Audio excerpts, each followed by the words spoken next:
සුදු මහත්තයා සුදු මහත්තයා ඉක්මනට එන්න ළමයෝ ලෑස්ති වෙන්න පන්ති යන්න.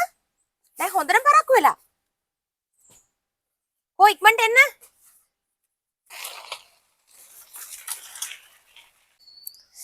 අම්මේ අද ඔළුව රිදෙනවා බඩත් රිදෙනවා. අද පන්ති යන්න නැතුව එන්නම්කෝ අම්මේ. පුතේ මේ අහන්නකෝ. හොඳට ඉගෙන ගත්තේ නැති වුණොත් ඔයාට හැමදාම වෙන්නේ දුක් විඳින්න. අවුවේ වේලි වේලි වැස්ස තෙමි තෙමි ඔයාට වෙන්නේ මේ තේ කැල සුද්ධ කරන්න තමයි. තේරුණාද? ඉන්න හොඳට ඉගෙන ගන්න ඕනේ. අම්මේ මම හොඳට විභාගේ පාස් වුණොත් ඔයා මට මොනවද අරන් දෙන්නේ?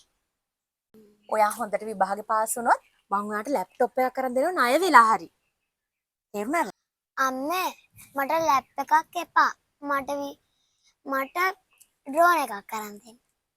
ඩෝනා එක? ඒ මොන මල දාණයක්ද? ඩෝනා? ඒ මොකද්ද? ඒ කියන්නේ අම්මේ අර උඩේ යවන්නේ රිමෝට් එකෙන්. අර උඩ යන පුංචි කැමරාවක් නේද? ඔව්. හරි හරි. ඔයා විභාගේ හොඳට පාස් වුණොත් මම කොහොම හරි ණය වෙලා ඩෝනාද මොකක්ද එකක් අරන් දෙනවා.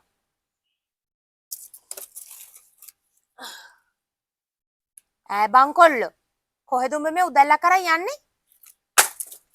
මං දැන් උඹට කිව්ව නේද පන්තියන් ලැස් වෙන්න කියලා. ඈ? අම්මේ මම කැමති නෑ අම්මලා බොරුවට ණයකාරයෝ කරන්න. මම මෙහෙම මහන්සි වෙලා බොරුවට උදේම හැරලා ඉස්කෝලේත් යන්න ඕනේ නෑනේ අම්මේ. මම දැම්ම ඉඳලා වත්ත සුද්ධ කරන්න.